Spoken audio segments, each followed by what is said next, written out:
Hello there and welcome to JCTV Zimbabwe, your channel of choice. We do analysis here of politics, we do analysis of social issues, we also do analysis of church and pastors and preachers and everything that is related to the Bible. I'm not a Christian, I should put it out there, but I analyze Christianity because I was once a Christian. However, I want to bring to you something that I felt needed to be addressed. Some people say that, why do you talk about our prophet? Why do you talk about Makandiwa? Why do you talk about Shepherd Bushiri? Why do you talk about J. Israel?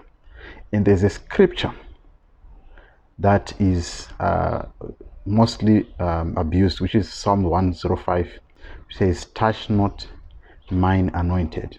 And then there's a comma and says, do my prophets no harm.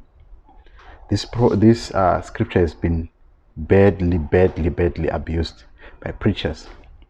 Say, don't talk about so and so, even if they are wrong, don't talk about them. Even if they are not in the right direction, don't talk about them, which is rather unfortunate. I'll tell you a story. Growing up in the African tradition, African setup, would talk about folk tales. And there is this one folk tale that I want to share with you. Folk tale goes like this. There was a meeting between birds, and I'm gonna use some of my Shona dialect, but I'll try to translate. There was a meeting between birds. So there was the owl, there was the doves, the other family of birds. They had a meeting and they said, who is going to lead us? Who's going to be our king? And the owl became the king because some of the birds, they presumed that she had horns, you know. But there is a bird, we call it in our language nengure. I don't know what you call it in your language, but it's black in color. It has a blue peck, but it is black in color. I don't know what you call it. It's a very dark black bird. So one of these days, so all these people, they were all the birds, they were told to submit in a certain way, which was kind of like abusive to the owl, because they presume that if anything, the owl can, you know, can use its horns to strengthen her power. But one of these days, the blackbird came to the owl and said, I want to check your horns. I want to see. And that was the exposure of the owl. And from then, the other birds, they said, you will not be our king because you lied to us. You should have told us the truth that you do not have horns. You are just a mere owl and these are your ears. Right? So there is a saying in my language which says,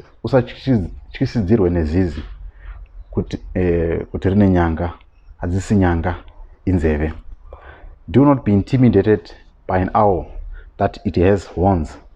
Those are not horns, these are its ears. So what I'm trying to say here is that there is a thing that has been going on in the Christian faith, that don't talk about a man of God. And I'm going to prove to you with scripture when they use the word touch not mine anointed. And I'm going to read it here. He suffered no man to do them wrong. Yea, he reproved kings for their sakes. That's from verse 14. Saying, touch not mine anointed, and do my prophets no harm. And if you read it from the King James Version, it says, touch not mine anointed. There is a comma. There's to do my prophets no harm. The myth that is there is that a lot of people have been brainwashed. I don't want to use the word brainwashed, but they have been duped to use this word because they think that if they talk about a certain man of God, they are invoking a curse upon them. That's not true. And I'm going to prove to you with the last scripture when I close this broadcast. First of all, how many people were anointed in the Bible? If you read in the Bible, the book of Exodus chapter 33, the people that were to be anointed were priests, and the other people who were anointed were kings. Saul was anointed king by Samuel. David was also anointed king by Samuel. And these are the people that were anointed. Prophets were never anointed. There is no time when somebody was anointed. Some people might want to say, to use the scripture that is in the book of First Kings, which say that the Lord said, anoint Elisha, the son of Saphat, to be a prophet. That did not happen.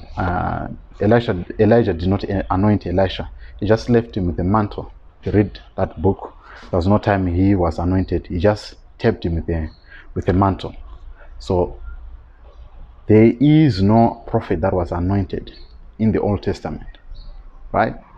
So the anointing that was being spoken about, it was the anointing. The anointing was only for specific people. It was for priests. It was for kings. It was for the high priest, and also it was used to anoint the things that were in the sanctuary.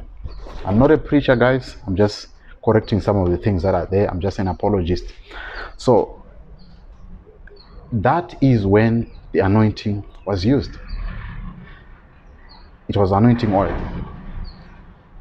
Then, so when you come to the New Testament, the only person that was anointed was Jesus Christ. Luke chapter 4 verse 18. The Spirit of the Lord is upon me. He has anointed me to preach the good news to the poor. That's Luke chapter 4 verse 18. Jesus was one who was anointed, right? Verse 18 says that the Spirit who has anointed me to preach the gospel to the poor. That was Jesus. He was one who was anointed. So the only person that was anointed was Jesus, right? And Acts chapter 10 verse 38, how God anointed Jesus of Nazareth with Holy Spirit and with power, who went about doing good. So only Jesus was anointed. And if you read in the book of Acts, 3 times in the book of Acts, it was confirmed that Jesus is the only person that was anointed. Acts chapter 4 from verse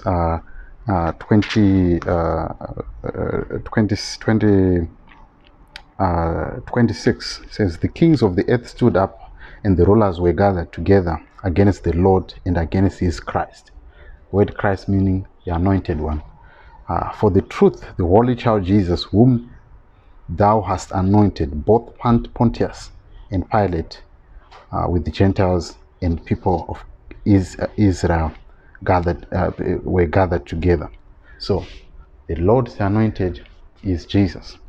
So when the Bible speaks of touch not the anointed, don't touch the throne of Jesus Christ. And that throne is not found in pastors, in prophets, in apostles. That throne is found in this word. Don't twist the word of God. Don't use it to your advantage. Don't use it for your own gains. Don't blaspheme God. That is touch not the anointed one. And in the New Testament, did we hear Paul saying that he was anointed? No. Read all the epistles of Paul. Let's even go to Galatians. Paul, an apostle, not of men, by the Lord Jesus Christ, the Father whom raised from the dead, all the brethren which are with me unto the churches of Galatia. Right? Grace be unto you. He never said he was anointed. That's the book of, go to the book of 2 Corinthians, right? Paul, an apostle by the will of God, not anointed by God, right? The book of Romans, or the book of Ephesians. Paul, an apostle of Jesus Christ by the will of God, to the saints of God at Ephesus, and to the faithful in Christ Jesus. Grace be unto you, right? He did not say, I send my anointing to you, right? So the person who says that they are anointed, or they have their own anointing, they are claiming to be Jesus, right? Because the anointing is the Holy Spirit. So each of us, we carry the anointing inside, which is the Holy Spirit. Once you are born again, the Bible says in the book of First John chapter 1, First John chapter 2, from verse 28, and I'm going to give you the last scripture as I close this video. 26. These things I've written unto you concerning them that seduce you, but the anointing which ye have received of him abideth in you, and ye need not that any man teach you, but as the same anointed teacheth you of all things, and is the truth, and is no lie, and even hath taught you, ye shall abide in him. The Bible says that when he, the Spirit of the truth, come, he shall teach you all things. He shall abide with you. That is what John is referring to. So the anointing is the Holy Spirit. The Holy Spirit that comes to you when you have when you've been saved, you've been baptized. That's when you receive the gift which was spoken by Peter in the book of Acts chapter 38, that repent ye and be baptized, and you shall receive this gift. So that is anointing, who is the Holy Spirit. So you don't have your own anointing. It's a gift that comes from God, which is not, you don't become the anointed. You are just having the anointing, right? I want to give you an example here, and even Paul mentioned this because he knew that there were people who were confusing people. He mentioned this in the book of Colossians. This is the last scripture that I wanted to give you in the book of Colossians, chapter 2, from verse 20, right? Therefore, if ye be dead in Christ from the rudiments of the world, why, though as living in the world, are subject to ordinances? Touch not, test not, handle not, which all are to perish with using after the commandments and doctrines of men. This is the final nail on the coffin. Touch not, handle not, test not. These are all doctrines of men. Don't confuse me here. If you are born again, the Holy Spirit is the anointing. He doesn't come and go like what other preachers saying that the anointing comes and go. No. The Bible says he will abide with you, and he will teach you all things. So a prophet does not become anointed. A pastor does not become anointed. He has the anointing inside of them, like everyone else. Everyone that is born again, they receive that anointing. Who is that anointing? Is the Holy Spirit, right? The Holy Spirit is the one that then teaches you all things. That is one that abides with you. So the anointing abides with you. But the man of God is not the anointed one. The anointed one is Christ. The word Christ means the anointed one. So when one calls himself that, touch not the anointed one, he is actually referring to himself as Christ. And what does the Bible says in the book of Matthew chapter 24? That many Christs shall come, right? Many Christs shall come. People who call themselves anointed ones. That's how dangerous this thing is. They shall come and call themselves the anointed ones. And when they call themselves anointed ones, you will not understand because you think it's just a prophet. But the truth of the matter is that when one calls himself the anointed one, right? Because the anointed one here is one. And the nation of Israel was one.